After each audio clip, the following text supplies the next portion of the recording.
tere, siin Tauno. Jätkame järgmise videoga ja selles videos teeme veel alamprogramme. Eelmises videos tegime siis ühe alamprogrammi, mille nimi oli root.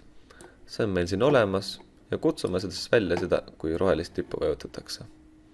Ja tekib tõesti selline root. Küljepikkuse anname ette ja joonistab selle küljepikkusega ruudu. Proovime 50-ga ja tõesti teeb väiksema ruudu. Kustutame ära. Nüüd teeme ka teise, teeme kolmnurga. Teeme ploki, kolmnurk ja valikute alt valime samamoodi numbri parameetri. Te näete, et võib kanda neid mitu ette. Näiteks kui ristküllikud teete, on vaja 2 külge ja nii edasi. Siit ülevalt saate neid ka ära kustutada. Saate ka teksti ette anda ja muid asju. Teeme kolmnurga siis, millel on antud ka küljepikkus. Okei. Ja kolmnurga puhul siis teeme nii, nagu siin ruudu puhul, paljundan seda, aga tema peab siis 3 korda kordama ja ma pööran teisele poole. Pööran vastu päeva 120 kraadi ja proovin, kas see kolmnurk ka töötab. Panen siia kolmnurk, 100 ja proovime. Tõesti töötab. Nüüd kui panna kolmnurk ja ruut kokku, mis meil tuleb? Oih, see oli meil 50. Proovime uuesti. Kui nüüd kolmnurk ja ruut kokku panna, tekib selline maja.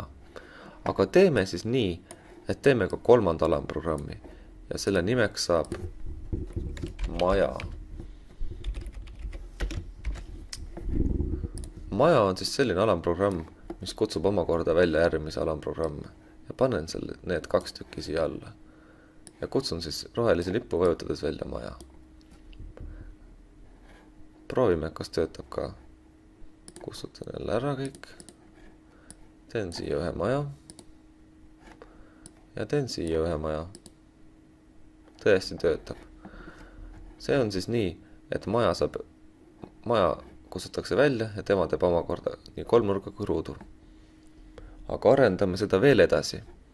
Teeme nii, et maja saab ka ette. Okei, teeme, et maja saab ka ette mingisuguse argumendi. Teeme siis maja. Ja tema saab ka siis ette mingisuguse arvparameetri. Okei. Nüüd saab teha nii, et kui majal anda mingisugune arv ette, näiteks 100, siis tema teeb vastava küljepikkusega kolmnurga ja ruudu. Proovime. Kustutame kõik ära. Ja proovime. Tõesti töötab. Ja viimase sammuna teeme veel ühte asja. Kustutame selle ära ja teeme nii, et see maja saab ette siis suvalise arvu. Valime tehted ja valime juhuarvu. Teeme siis 10 kuni 100. See tähendab siis teoreetiliselt seda, et maja saab arvu 10 kuni 100, ütleme, et see on 20. Siis maja joonistab nii kolmnurga küljepikkusega 20 kui ruudu küljepikkusega 20. Sest et saavad ka vastavalt selle arvu ette. Proovime nüüd suvalist arvude puhul. Aga proovime, teeme siia ühe maja ja siia teise maja. See oli nii pisike. Siia 3. maja, siia 4. maja, siia 5. maja, siia 6. maja, siia 7. maja. Mõni maja tuleb ka suurem, nagu näete, siia 8. maja, kõige suurem. Ja tekibki selline linn.